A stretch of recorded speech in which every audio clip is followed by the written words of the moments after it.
Dr. Thecla Fitz-Lewis, president of the National Consumer Association, NCA, says she is in favor of the gazetted draft of the suggested minimum livable wage. According to Dr. Fitz-Lewis, the implementation of the minimum wage should put an end to worker exploitation. We want to ensure that they do not continue to take advantage of employees after that minimum wage is passed. Because some of the disadvantages, you would see that they would try to overwork employees. So one employee would have to do the work of two. So as a consumer association, we will be watching to ensure that does not happen. Dr. Fitz-Lewis acknowledges the fact that businesses will be affected. However, the NCA would keep an eye out for situations in which businesses would try to take advantage of employees as a result of the wage hike. What we would prefer businesses to start thinking of ways how they can reduce costs. For the small business people who feel they would be affected, they should start forming alliances. They should start partnering with other business places, especially if they have to procure goods overseas. How can we procure it collectively, which would be cheaper?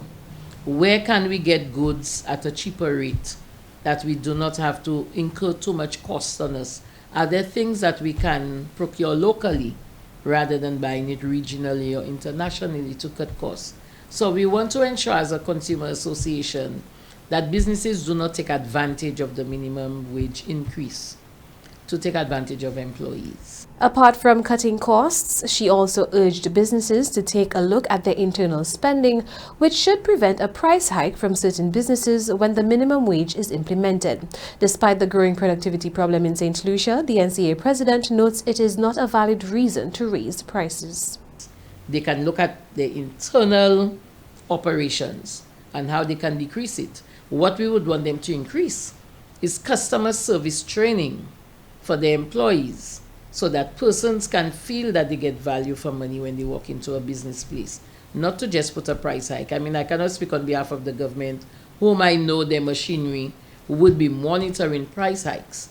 But from a consumer association perspective, we will be monitoring those as well, because we are all consumers and we do not want to be affected in any way, wrongfully that is.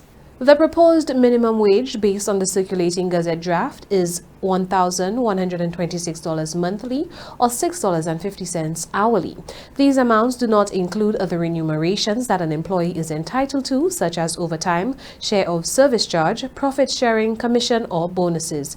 It was announced by the PA administration that come August 1st, 2024, the minimum wage should be implemented.